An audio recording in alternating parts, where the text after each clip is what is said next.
guys, welcome back to another episode of Notes of a Curious Mind with me, Topher, my mind being the curious one. Every episode we ask a different question about humans and existence and life and just, everything, anything. I literally don't care, right? But we have been talking a lot recently about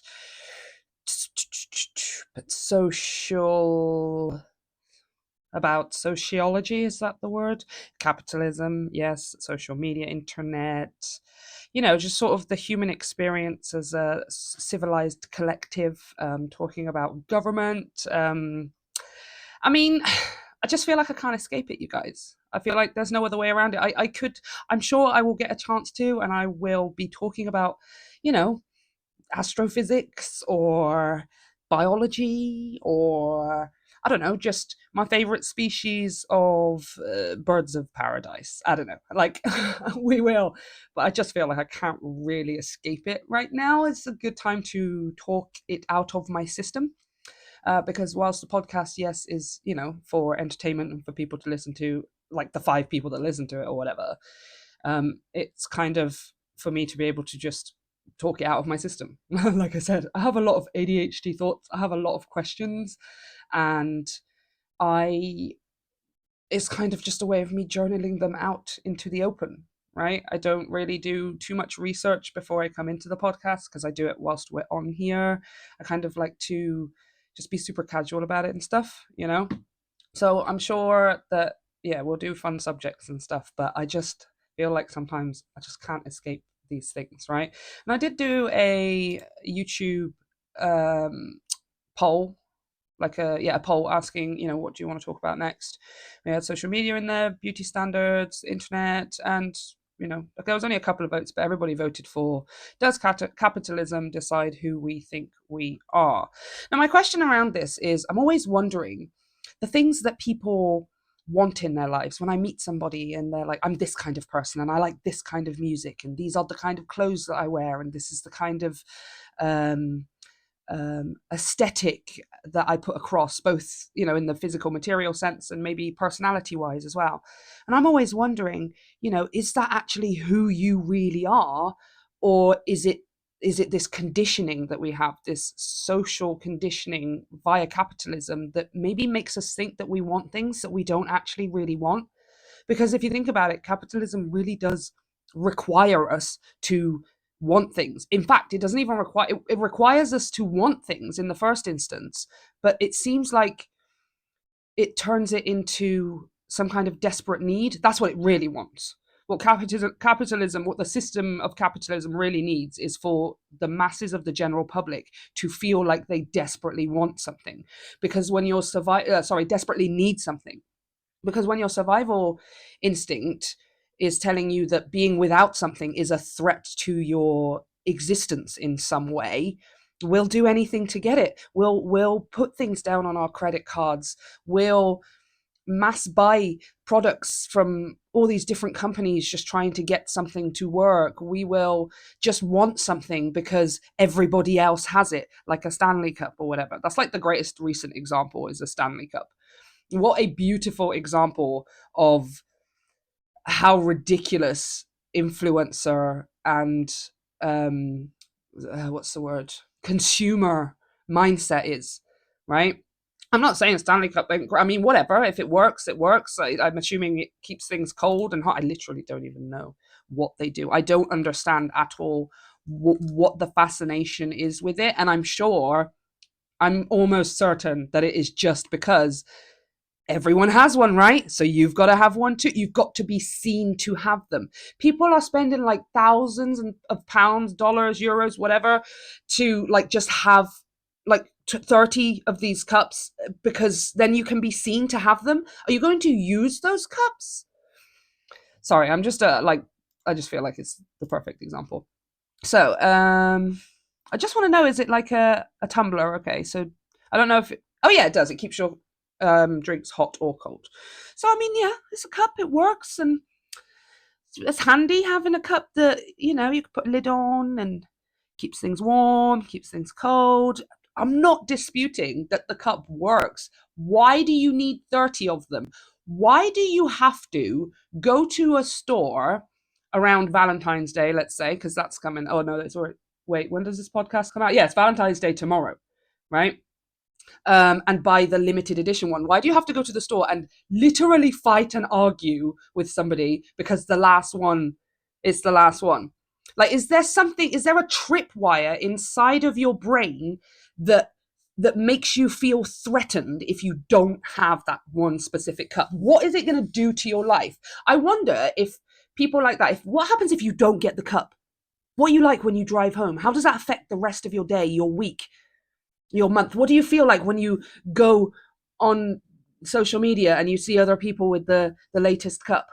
Because I'm sure it's in your algorithm if you are so obsessed with it, right? And again, this is just one example, but I do think it's a very good example. Okay. Can you imagine what that's like to walk around in your day spending a single second like in some kind of fear, distressed, anxious, or whatever state because you don't have a Stanley Cup? That is mind blowing. And I am fascinated. How did it even get to that point? How did we even get to this point? That is what you're spending your time genuinely hurt at the fact that you don't have one, right? I remember there being a video or a story of a lady who her daughter wanted a Stanley Cup for Christmas. And, they'd just gotten her a replacement one that was just, $5, $10 or something like that or whatever. And she was really happy with it. She absolutely loved it. She didn't care that it wasn't Stanley. It didn't say Stanley on it. It was just like, oh, yay, look at this. I've got one. And even that, oh God, they're so young. They're so young. But she went to school and the other children at school were really mean to her. I mean, let's face it, it's mostly girls who do have Stanley Cups, and it was girls, it was other girls who took the mick out of her, pointing out the fact that she didn't have a brand Stanley Cup with the words on it. What kind of psychology is taking place where some words have to be printed on it for her to be acceptable? What levels of conditioning and brainwashing are going on to get adults, forget children, adults to care about whether Stanley is written on the side of that cup? That is mind blowing, isn't it? What? So let's start right. Let me just explain something. I think a lot of it has to do with the fact that this is just my personal opinion. I'm not an expert and all of those things and stuff, okay? I will get to learning it one day, but I'm busy learning other things right now, okay? I just wonder if it's because we are still animals, right? We're not animals we have no control over this, that, and everything else. We've got morals, we've got ethics, we've got this consciousness and all of this kind of awareness and blah, blah, blah, blah, blah. But we are still animals in the sense that we've got this stupid brain, and there's a vast part of our brain that is still very much, it operates in an animalistic sense. So once upon a time, it would have been keeping us safe from a predator, from some bad weather or something like that, or from, starvation or whatever. We had this instinct inside of us and it came from fear, of course, but it's the fear that kept us safe. And it was a fear of our survival, of our existence, right? And that, when we were just sort of very much primal, that, that was food, shelter, relative, physical safety, like existence of your life, safety. And now, whilst yes, there is still that going on in the world and lots of people have to deal with that, I feel like a large part of consumer capitalist influencer social media culture is now that fear instinct being applied to ego. Yeah, that same once upon a time fearing that this predator over here was, what's that noise over there? Oh my gosh, is it a predator? Guys, quick, be safe, or quick, we've got to hunt or do this or something like that, or I've got to take care of the kids or do something like that or whatever. It's this very much instinctual thing of just protecting the survival of the existence of self, right? And now I'm like, it seems like it's being applied to ego. people seem to be reacting to um, things. How do I put this? How do I put this? So once upon a time, a caveman might have been threatened by like a saber-toothed tiger or something, right? He hears a snap in the twigs or something, or he's walking in the woods and it's like, oh my gosh, what's that over there and stuff? Is it a saber-toothed tiger or whatever, right? Nowadays, it's like somebody's ego being attacked, right? Somebody commented on my thing that they didn't like so and so and so and so, or somebody mentioned the fact that I don't have Stanley written on the side of my cup or whatever. This is a threat, right? Like, oh my gosh, I need to pay attention to it. I feel the subconscious is almost reacting, maybe unconscious as well. It was almost reacting as if that opinion or that lack of product or status or attention or approval or validation, etc., is that saber-toothed tiger, right? And I'm like, oh my gosh, I can kind of see it so clearly. I can kind of see it so clearly. You're reacting as if this is a threat because we generally, as a species now, live in more comfort than obviously we did as cavemen. You know, food. The world is getting crazy. All right, it's not perfect, and it's getting crazier, and it's going to get crazier before it gets better. It has to. That's how, sort of illness and darkness works. You got to go through it to get to the other side. You know what I mean? But I feel like now that we are living in comfort, food is not necessarily this thing we have to hunt for. Most of us, we don't have to necessarily like build our own shelters and stuff the way that we used to. We don't have to protect our literal actual throats from predators. Not everyone, okay, we know this, but generally speaking, as a species, we don't need to do those things anymore. And so the subconscious, not knowing that, because we didn't know about the subconscious and we don't know how to reprogram and train it and all of those things and blah, blah, blah. We literally are only discovering these things now, really, as sort of 18th, 19th in sort of century. It's not been that long that we've been investigating the brain like this. So our subconscious doesn't know that we don't live in that world anymore. We're still being born with all of the wiring. We have not evolved mentally. Well, because civilization, society, and now obviously internet, it moves so fast. And again, increasingly will get faster and faster and faster and faster. Yeah. And the subconscious has not had time to at all adapt to or catch up with this new world that we're living in, right?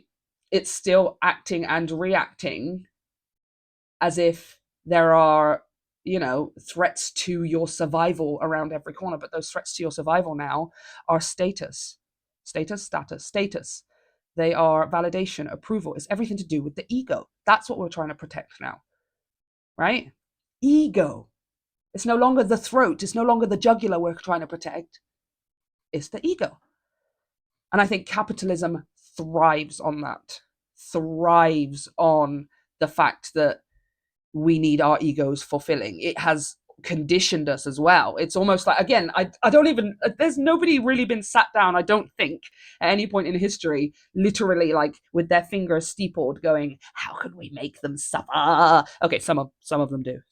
But I don't think that there was ever really a point. I just think society and certainly patriarchy and stuff, even things like religion, noticed that um, noticed that ego was a way of hooking in consumers, hooking in people who want things. First, you make them want something, and then you make them feel like they need it and they won't be something without it. Do you see what I mean? So again, leading me back to my question of, is who we are actually who we are, the things that we want. And I'm not talking about necessarily big life goals as such. I think those are a bit more intrinsic. Maybe those are built in just through our life experiences. I'm not talking about life purpose stuff necessarily and all of those things. I'm talking about like your hobbies, your interests, like I said, the clothes that you wear and the maybe the opinions that you have and the perspectives, your likes and your dislikes. Are they actually yours? I think it's kind of hard for me to give an example just for myself, just because, I do kind of live in my own world and I have my own opinions, and I don't really worry about or question, I don't really think about whether or not my likes or dislikes or whatever come from society or conditioning or capitalist. I'm not saying I'm not affected by it. Everybody is, when none of I don't think anybody is separate from it. If you live in the society, you are affected by it. You know what I mean? um but I just think as I've gotten older, and because I'm just naturally wanting to be curious and question things, I always wonder, like, when I walk past an advert on a billboard, or if I see an advert on a television, my first question is like, does that even, like, is this working? Who is watching that and then thinking, yeah, I want to go for it? Like, I don't know if it's just me. I'm incredibly analytical like that, in like sort of a fun way. Sometimes I feel like I'm just an alien who is discovering the human race. Like, oh god, look at that. That's interesting. Why they do that? Why do you do that? Because I just feel like I don't do that. I don't have those thoughts. I don't think. Sometimes I wish that I could just to experience. I would love to walk around for a day and just live in that sort of consumer uh, um, conditioning, let's call it, just to see what it's like, you know. But I just don't see the point in any of it. I'm like, why are you spending your money on that? It's literally pointless. You already have all the X, Y, and Z. You could make it up yourself. Eh? I think a good one is music. Um, just because it's one of the I love asking people about the music they're interested in. I like, especially when I discover a character, like somebody who is full of character, expresses a lot of character and stuff. I'm like, oh, I wonder what kind of music you listen to, because I feel like somebody's music taste could tell a lot about them, and does tell a lot about them. And I think it does tell a lot about them because people can use music is just one of the things that consumers like us as public and the masses use as identity. Like, I listen to this kind of music. I listening to this kind of music. It's not that uh you're not doing it to be a certain kind of person. You're not doing it to be a certain kind of person, but by thinking that you are a certain kind of person, that kind of music is attractive or something.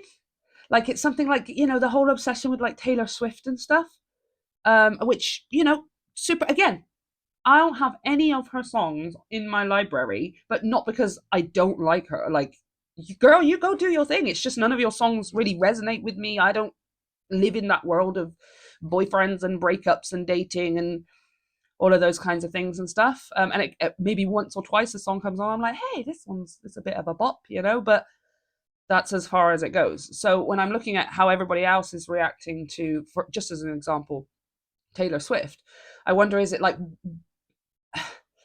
a label that people want to have? I want to have the label of being associated with this kind of, in this case, music, right? Because I feel like a lot of, not just Swifties, by the way, but a lot of people are so closed off when it comes to their music choices.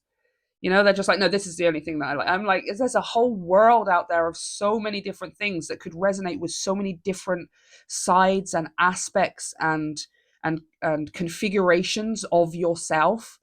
You're not just one thing and one identity. You can be lots rolled into one. Um, and again, I wonder if capitalism feeds off of this this desire that most people have to belong. If I have too many identities, or if I have too many complex levels of who I am and what I can be and what I like, then I won't find a place to fit in. I won't find a place where I belong. I won't find a place where I can say I am validated, accepted, and approved of. Okay, okay.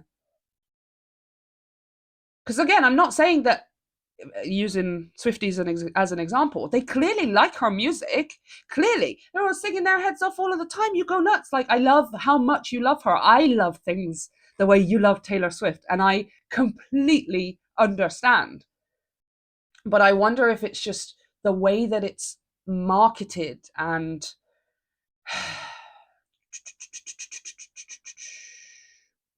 the sense of belonging that, being in an audience like that can provide. Same with the whole Stanley Cup thing, the sense of belonging or importance, perhaps, that being in a collective like that is it brings, you know?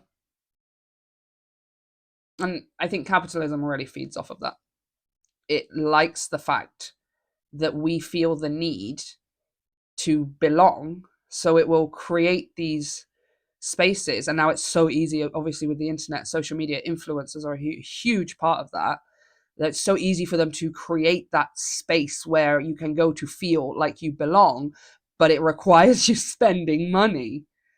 Buy the thing, then you will belong, right?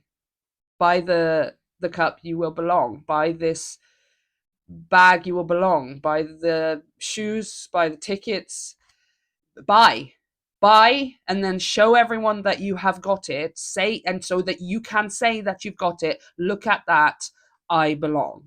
I participated and therefore I belong. Right? Which is, again, it's not a bad thing. We are what's the word? Community beings, collective beings, familial beings, whatever, pack animals, right? Absolutely 100%. But again, you can see how capitalism feeds off of that, right? How it notices businesses, corporations, companies, managers, and yes, Taylor Swift's including. No billionaire is a good person to their core. It's just not how it works. Billionaires are only made by the exploitation of other people, because there's just no logical, economical, ethical, or moral, or any other reason for a person to have that much money unless it required the exploitation of others, right? Whether directly or indirectly, whether purposefully or not, it happens, right? And that includes people like Taylor Swift as well. And I think that somewhere along the line, they notice, right? Again, maybe not her specifically, maybe just her team or something like that, or I don't even, whatever. Somewhere along the line, they noticed. They noticed, and then they took advantage of people's desire to belong to something, and to belong to something through consuming, paying for something, because that belonging ultimately gives us validation, approval, acceptance, maybe even importance, status to some level, which is feeding our ego. It's feeding the ego. It's all about feeding the ego. Which, if you think about it, those who profit off capitalism, the very few that do, at the end of the line, they are the ultimate form of said ego, of needing to feed their ego, which is why billionaires do exist, is because they can't stop, right? It's not about them ever actually being fulfilled in any way. It's just about them continuously feeding their ego. The more money I have, the more status I have, the more approval I have, the more acceptance I have, right? The easier it is for me to go through life, because everybody just opens their arms because I have so much money, right? And in some respects, yes, money does make the world go round in certain respects. So they're the ultimate ones. They're the ones that are getting their ego fed the most off of people, the masses of people who are having their egos sort of drip fed, which is, that's why we need trends and stuff now. Trends and constantly shifting paradigms of, what is aesthetically pleasing, or what is, just the latest fad, the latest product, the latest brand, the latest whatever it is, right? It's almost like it doesn't last as long anymore. People will move on to the next thing in order to feel like they belong. And again, capitalism figured that out. It's literally figured that out, and it's now going to be just going ham on it. I do think people are changing their perspectives. It's nice to see lots more people sort of waking up to the idea that we're the ones being exploited here. Even though we may be getting the Stanley Cup, or being a Swiftie, or wearing this brand, or buying this thing, or whatever it is, Like we think that for the longest time we have been conditioned to think that we're the ones who's winning. Like, yeah, look at this, we get to belong and we get to belong. And but the whole point is those that are in charge, those that are the ones that are actually profiting from capitalism, they don't mind if you go and do your little community thing, as long as you do it over there and you're placated. You're placated with your Swifties. You're placated with your Stanley Cup, which means you're just going to be quiet. You're not going to be paying attention to what they're doing. You're going to be out of their hair. And then the next thing, just give them something else to feel like they belong, right? But a lot of people, especially younger people, and I think older people too, are like, yeah, everyone, all different kinds, different demographics, etc., are all like, oh, wait, we're the ones being exploited. We're the product. Oh my gosh, we were the product the whole time. We're buying all this stuff and just passing it around each other for it to end up in landfills and stuff or whatever. We're the product. They are making money off of it. We're the product. Yeah? Which is what Karl Marx was talking about, right? The idea that capitalism would eventually be its own downfall because the people would realize that they're the ones being exploited. Oh, God. I mean, it's about time, though, isn't it? Don't you think? I don't understand how it's gone on for this long. My whole life, I feel like I've just walked around like an actual alien, never understanding. I never understood the desire to have the latest of something. I never cared about having every single color of something. I never applied any sense of self or identity into owning something. I think that's what it is. Owning something. Everything that I ever think about is just like, do I need it? Like sometimes I want stuff. Like right now I'm wearing this is a bad example because my friend bought me this, but I like to collect nerdy jumpers. I've got a Pingu, Rugrats, Itchy and Scratchy, The Grinch. I'm supposed to be ordering an Alan Partridge one.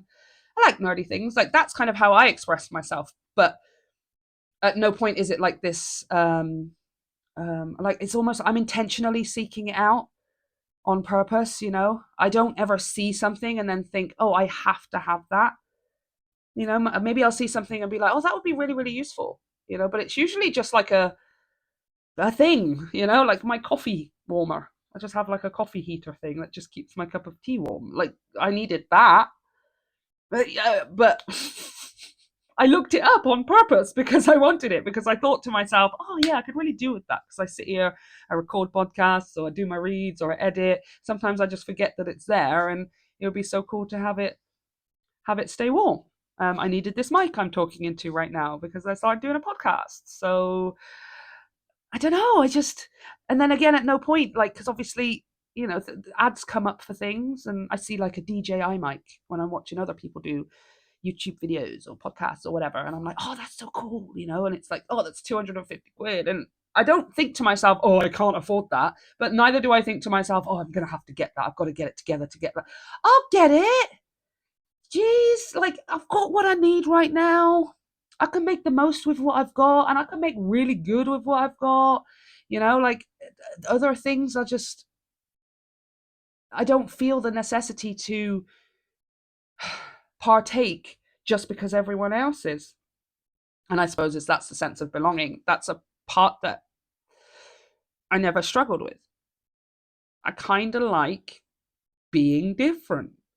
It's not that I am how do I put this? I just have I don't care, right? If I am outside of the box and nobody knows what I'm talking about or agrees with me or whatever, then so be it. Like, that's fine. If I happen to be around people or interacting or whatever and everybody gets what I'm talking about, then great. Like, I just feel like I belong anywhere and everywhere because no external factor decides if I belong. I am alive. Is that not enough? Like, product like does not make me belong. Brands do not make me belong. Being part of a group of some fans of something doesn't make me feel like I belong. I mean, it's not that it wouldn't make me feel, but I just don't think about it. I don't think about it. And like right back to the beginning of this podcast, right? That I just do not understand how a person can walk around their entire life stressed about these things, worried about these things, literally having like self-esteem issues, like critical mental health issues, because they've grown up in a world that has taught them if you don't have, then you are not. That blows my mind. Like, and it's the levels of conditioning, that have to be there around all of us, right? That's how ingrained, I suppose, capitalism is. Certainly, obviously, here in Britain, in America, so much of the Western and maybe the rest of the world too. I mean, come on. It's not all of it, but a lot of it. But it's just very apparent here, this brainwashing, and it happens from every angle. It's not just happening from advertising. It's happening from the shows that you watch, the movies, the books you read, your family around you, your community around you. Every time you open your eyes, every time you scroll on your phone, every time you step outside of the door, there it is. This is this thing will make you better. This thing will give you status. This thing will make people approve of you. Something, something, something. Even with food and stuff, it's not like, oh, this will make people approve of you necessarily, but it's uh,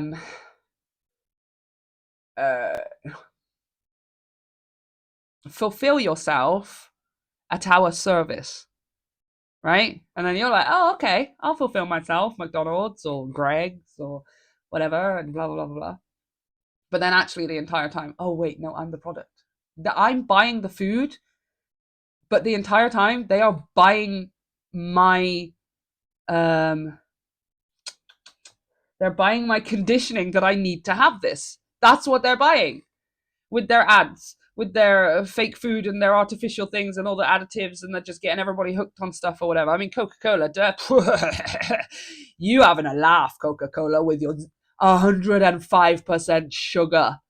105%, the recommended daily allowance of sugar in Mexican Coke, okay, hecho in Mexico. And the audacity, the absolute audacity to even have it, I mean, close to 100, over 100%, and you're still going to put that damn thing on the shelf because you already got everybody hooked on it. You're going to make everybody feel like they need to have it because Coca-Cola is the best. If you don't have the red label, then you're not having the best. Well, you just shot yourself in the foot, didn't you? Calling ice to your damn team meetings and stuff. I ain't never drinking Coke again. Bye. I didn't really drink it very much anyway, so. Again, because it's just, I don't just buy the thing because that's what everyone else says. Well, you got to have Coke. That's the thing, right? Blah, blah, blah. Do you know what gets me as well? Another one. Diamonds. Diamonds is crazy, isn't it? Like Swarovski and like the whole diamond engagement ring thing and stuff or whatever. The levels and the length of time that we as society have had it conditioned into us that diamonds are this precious whatever it is, Like they weren't. They literally weren't. They were abundant to crap. It's just compressed coal. You know that stuff that you put in the barbecue? That's all it is. And I don't give a crap about the process by which they do it and they turn it into diamonds and you've been sold a freaking con. You just bought a rock. You just spent £10,000 on a freaking rock. Yeah? There is nothing inside of that has anything connected to how you feel about someone, right? They have just convinced you that by spending this amount, because it's not about the diamond ring. It's not about the diamond ring. It's about showing the diamond ring and getting to say, look, he bought me this, right? Or same with cars, right? Guys are like, yeah, less with cars or whatever, Like, it's not about the having of the car. It's about if you have the car, people will know that you have the means by which to get the car. And that brings us to credit. Hello, credit. Invented credit. I mean, it's all invented, but invented credit. And that's them turning around and saying, oh, you would like the fancy car, would you? You would like the fancy car? so that everybody else can see that you have a lot of money? Well, I'll tell you what, I'll give you this money. You can go and buy the car and then pretend that you have the money. And then you're going to owe me that money plus a whole bunch more of money as well. Yes. And then what you're going to have to do is maintain that lifestyle. So we're going to put things down as collateral and stuff. And if all goes balls up, we're going to take the lot from you. But then you're going to have the desire to maintain that lifestyle. So you will have some more credit from us. Don't worry about it. It's going to be fine. It's going to be well, the entire time we are the product.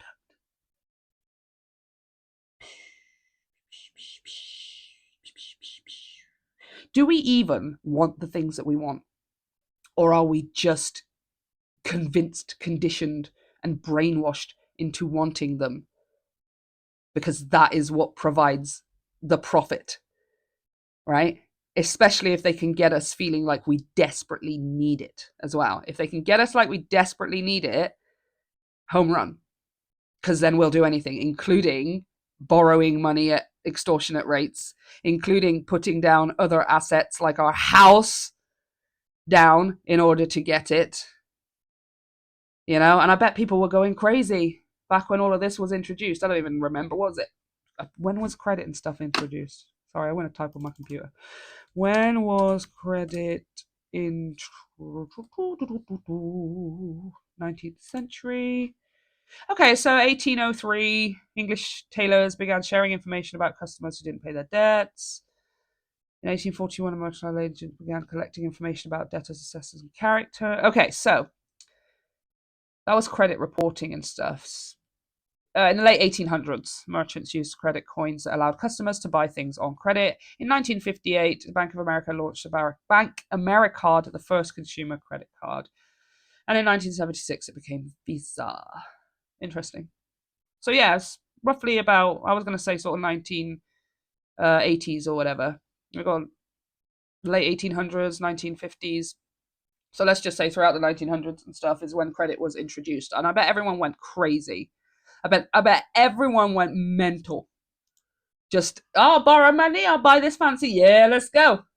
Let's go disco. By the time the 1980s has come around, advertising changed, which we spoke about in the previous podcast, which was when it changed from, hey, this thing is going to last you forever, or here is a thing to help you get something to last forever, like your car or your house or your fridge or your cooker or your whatever. And then in the 80s, it switched and it was like, okay, no longer is it like, oh, here is something to help you make something last forever. Here is something that we're going to convince you that you need to have in order to achieve status, in order to achieve social hierarchy, to climb the social hierarchy, right?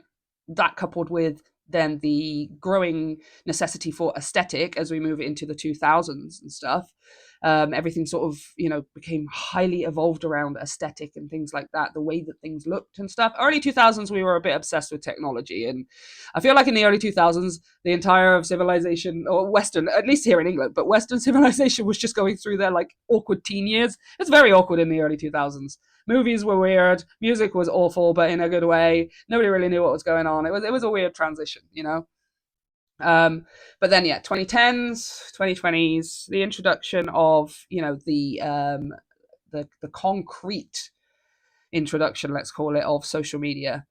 Everything became about aesthetics, the way that things looked, about being physically desirable, yes, in terms of like, actual body physicality, but also materially as well, to be seen to have a lot of money, to be seen to, because everybody could suddenly show each other to everybody. Initially, yes, social media, I remember the early days of MySpace and Bebo and MSN and stuff. It was really just you and your mates, and you just kind of were spending a lot of time making your homepage look, very individual and stuff. Like, hey, this is me. I'm a little 16-year-old on Bebo or whatever, whenever it was. And then just going on MSN to just, sometimes playing games or, hey, you're coming out, stuff like that. And then Facebook, Facebook sort of changed all of that because we suddenly could see everything. People were being encouraged to share their lives and stuff, which on the face of it sounds like a wonderful thing, right? This is how we connect. Yes, yes.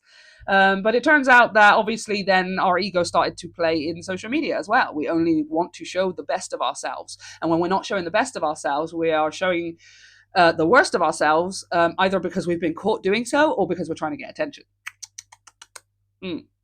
Mm. So feeding back into the ego. And now capitalism has recognized, hey, they really like social media, don't they? They really like pretending that they've got this, they're climbing the social hierarchy. They really like pretending that they've got the thing. I bet we could get them to borrow a whole load more money to buy all of this crap too. Right? Right? Yeah, it worked. It worked. All you have to do is scroll through TikTok shop is atrocious. It's atrocious. It's like, what are you doing? That's just landfill waste. Everybody's wasting their money. Pretty soon, will not everybody have just bought everything off of there? Will everybody not have bought everything off of Temu? How much stuff do you need? What are you going to do with it? You're not even going to use it. You're just going to sit there and look at it or be disappointed that it doesn't do the thing that you wanted it to do. Because, hey, advertising is a lie. By definition, advertising is a lie. It's trying to sell you something. Yeah? Okay, not all advertising, but you know what I'm trying to say. I like those really, really genuine ones where people just make their own ads. Like the old styly American commercials, you know? Like, come on down to Bob's Burger Oh, that's a TV show. Come on down to Brett's Burger Shack and eat the best burgers in the whole world. I make them myself, and it's my mama's homemade something something blah blah blah. And he's just like yelling. I love those ones. Those are really genuine ads. Okay, you definitely know you're getting what you're going to get what you see in the ad. Okay. But giant corporations and stuff, I mean, it's out of control. It's out of control. Not to mention, as we discussed in previous episodes, now they have influencers, which influencers think that they're all these independent, this, that, and everything else. And like, yeah, look at this. I'm getting all of this stuff and blah, blah, blah. And wait, you are an employee. You are an unpaid employee. Unless you got a sponsorship, and even then, you're still kind of an employee. Don't for a second think that, no. You are walking advertisement. All right. And when it comes to influencer culture and you just getting free stuff and touting it on the internet, stuff that you don't even use and you're definitely going to throw away or something like that or whatever, you are an unpaid employee. You're just doing their work for you, their work for them. Yeah. You got your little products here touting your makeup or your phone stand thing or your some kind of weird light thing over here and this, that, and everything else and stuff. They're getting free advertising. Free. Free. Yeah? Because that product cost them like 50 cents to make. I know it's charged at $29.99 or $299.99. Okay? But trust me, it takes them about a tenner to make. All right? And they just gave it you a tenner with a couple of quid postage and this, that, and everything else. And you're like, hey, look at me. I got this thing and it's just amazing. You are free salesman. They ain't paying you for your work. You're just a walking advertisement. And when it comes to social media and that foundation already being established of influencers are the ones you want to be like, hence the title influencers, you then have a whole band of audience who are just like, well, if they've got it, I have to have it. If they've got it, I have to have it because I associate myself with the status that they portray. I would like to be in proximity to their status, acceptance, validation, approval, etc. So I'm going to buy the Stanley Cup so I can be in proximity to it because what do I want to do? I want to feel like I belong. I don't want to feel alone. I don't want to feel separate from or separate than. And so I just like what I am told to like because somebody else told me to like it. Except that person was just hired or given free stuff to tell us that that's what they want and that we should want it to, because right down at the top of the line or the end of the line or whatever is those who are making profit, who recognize if they can convince you that you want something that you don't actually need or really even want, you'll buy it. And you'll buy it on credit, you'll buy it with your 2 jobs, you'll buy it with your overtime, this, that, and everything else, and then stress about the fact that you don't have it for this, that, and everything else. Yeah. Again, not everyone. There's a lot of people out there who are just like, what are you talking about? I don't even have money to just go to the cinema.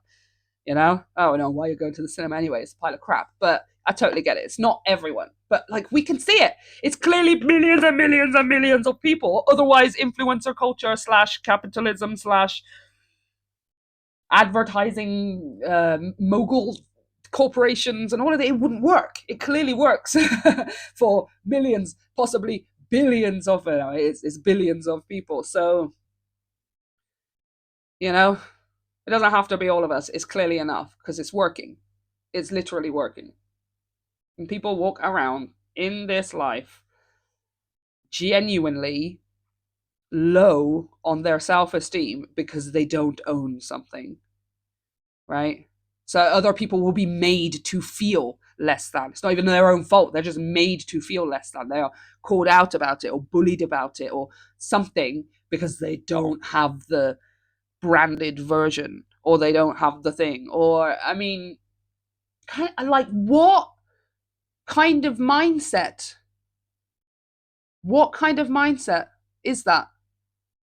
And then my point is kind of like, if the natural state of us, as beings, yes, or still partially animals in with our brain and stuff, and even just as like advanced conscious human beings, I think our natural state is peace, right? Our natural state is to just be at peace, to not be in this constant fight or flight survival instinct 24/7. Other animals aren't like that. They can regulate themselves. It takes them less than 30 seconds to be able to switch themselves back into, okay, I'm going to go back to eating the grass because it turns out it was just a bird. Like they're able to and I feel like as humans we don't have that. We skipped over that ability to be able to regulate our survival instinct.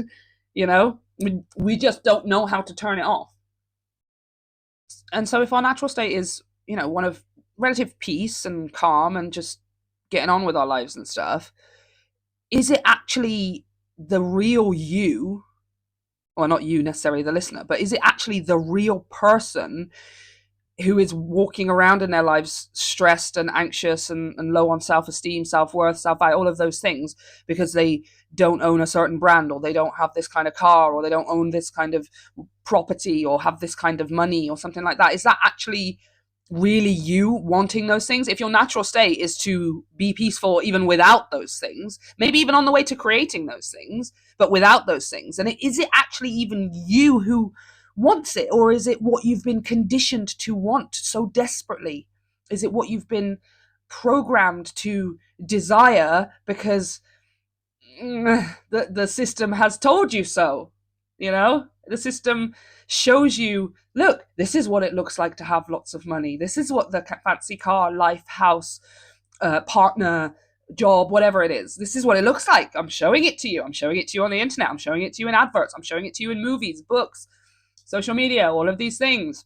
You want it, right? I am demonstrating to you what you should think success and abundance and prosperity and wealth and achievement should look like. I am telling you, like, I'm using the voice of capitalism here. It's not a being, but it's an entire system. Right? It's almost like it's trying to tell, this is what you want. This is what you want, right? And I just, out again, feeling like an alien sometimes, have never wanted those things. I don't give a crap about those things. I want to go and explore stuff. I want to learn about things. I want to speak like 100 different languages because it's nice. I like the way it feels in my mouth. I want to sing all the songs. I do want to consume. I love food and I love music. I love movies. I do, but I just only really stuff that just appeals to me. I'm not just going to watch it because it's like, 150,000 million people said this is the greatest movie ever. What? I'll get to it. I'll get to it, but I'll get to it of an organic sort of natural way when, I don't know, it pops up or maybe I see something or I don't know. Chillax, man. I'm just this constant stress, cortisol releasing state of I don't have. It's conditioned us to live in a state of FOMO, fear of missing out. And I do not fear missing out. I'm not missing out. I might be missing out on things that other people or the collective or the wider population are interested in, but I don't feel like I'm missing out then. It's not like it's that or nothing. Yeah? It's not that or it's nothing, which I understand that's what the system wants you to think. It's other things too. I don't know, maybe it's just me. Maybe it's just me, you guys. Anyway, that's my ramblings over for today. Yeah, I like to get it out of my system. I don't even know if it makes any sense or even if anybody's listening, but I just got a lot to say. Okay. So if you guys enjoyed, or even if you didn't enjoy it, I don't even care. Just leave a comment, leave a like if you're here on YouTube. Don't forget to subscribe to the channel if you did enjoy it. If you're listening on Spotify or anywhere else, go leave a review or just, I don't know, push 1 star. I don't even care how many stars you give it. I think one's the least you can give it. But it just, it's engagement, you guys. That's what it is. It's engagement. And we'll be back next week with a whole nother episode, which I'll probably do one of these other topics over here. I really want to do the whole beauty standards thing and stuff because that's one that's fascinated me since I was younger. Because again, it's not that I don't conform. I have no interest, and I find it fascinating the amount of people that have such a vested interest in what beauty standards are, right? And then keeping up with them and stuff like that. Again, just keeping you in a state of constant fear that you are not good enough. Intentionally so. Intentionally so. Okay, I love you guys. Speak to you in the next one. Bye.